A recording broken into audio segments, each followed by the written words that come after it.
question is climate change going to be a tool for manipulating price change, global price change, food, the future?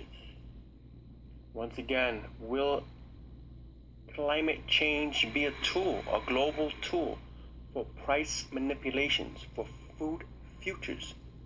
And how will that affect the stock exchanges and exchanges around the world?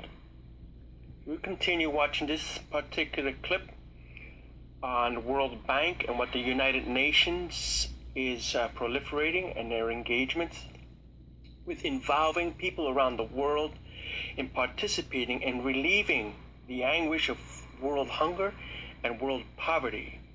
My perspectives on these is to enlighten the world, not just the domestic people that are regionally close to us and our nation, but the earth, to enlighten people of the world that as we do engage these real catastrophes, these real world crises, we have to be responsible for the languages that we create, because there are global entities that are incredibly powerful that will wait on the sidelines to make these particular engagements a profiteering affair.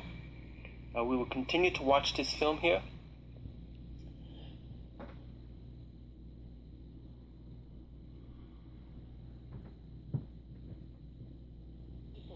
To use what they have, where they are, to produce food, learning from their cultural practices. I was harvesting mushrooms in the forest with my grandmother as a young girl of 7. And so cultivating mushrooms is really building on a tradition that has been there for a long time and only now lost in the name of civilization. And so we are working now with groups of women in different places, children and men together, teaching them how to use the waste materials that they have to grow mushrooms. And one would wonder, I mean, yes, you grow 75 kilograms of mushrooms on a square meter. What amounts of waste and how does that work?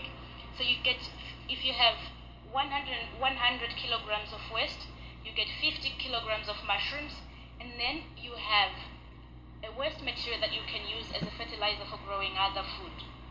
And so this is the work that we are doing with local communities, awakening individual persons with the little resources that they have, that they can contribute towards the future of food production. And what I believe in personally is that food production has to belong in the hands of everyone. Everyone has to own the means of producing their own food. And every systems that we develop going forward in food production system have development to be adjusted so they can for purchasing in the local practices of every place in question. And we need to build collaborations that helps us to understand beyond just what we do in our little circle. Because the work that I have done with mushrooms started as a young girl who wanted to put food on her plate, to helping communities around me, but also to impacting the lives of others globally, where we train entrepreneurs actually through converting coffee, the waste from coffee that you have in your tea, into mushrooms. Because for all the coffee that's produced in the world, what we drink is only 0.2% of what is produced in total. And the rest, 99% is thrown away. And we take that waste material first on the farm, convert it into mushrooms, and then we go into cafes. We have this happening here in the USA. Okay, we're going to speed this up. Where I train them to convert. Positively. When you value the food chain, buying local ingredients, you help villages to have a sustainable income. You sustainable income. Okay, so far we have attract tourists with global food production only to create sustainable incomes.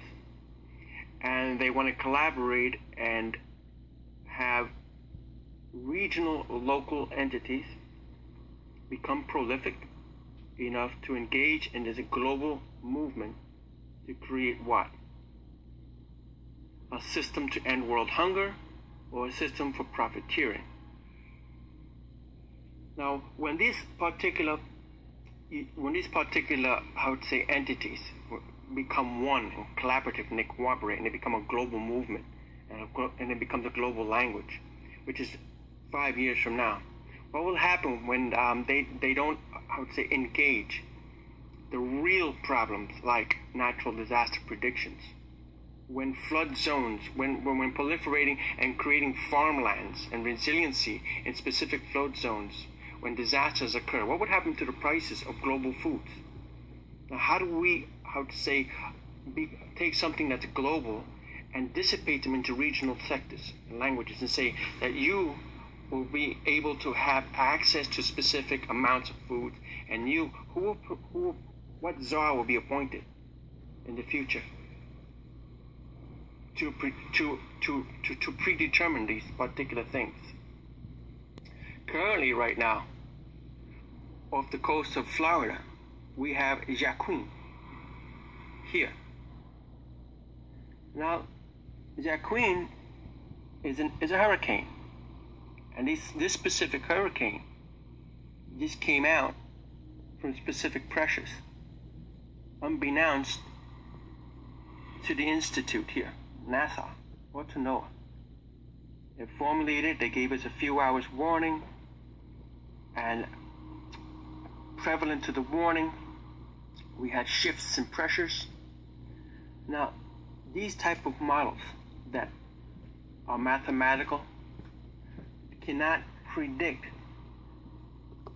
disasters. Now, this particular hurricane is not a catastrophic force, but what happens when there is a catastrophic force, and they do begin to infuse or engage our global markets, for example, or our global food supplies in specific zones on the earth. These are just thoughts that I'd like to leave with you, for engagement and for conversation.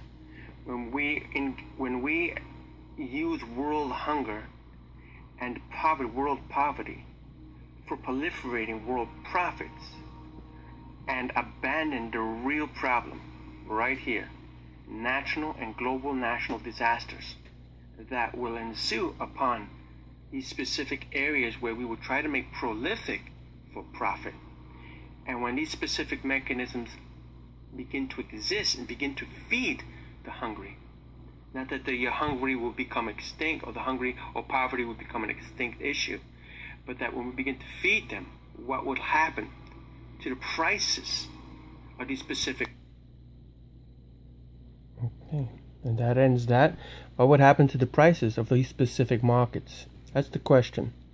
And what would happen to the prolific profiteers that are making millions and millions?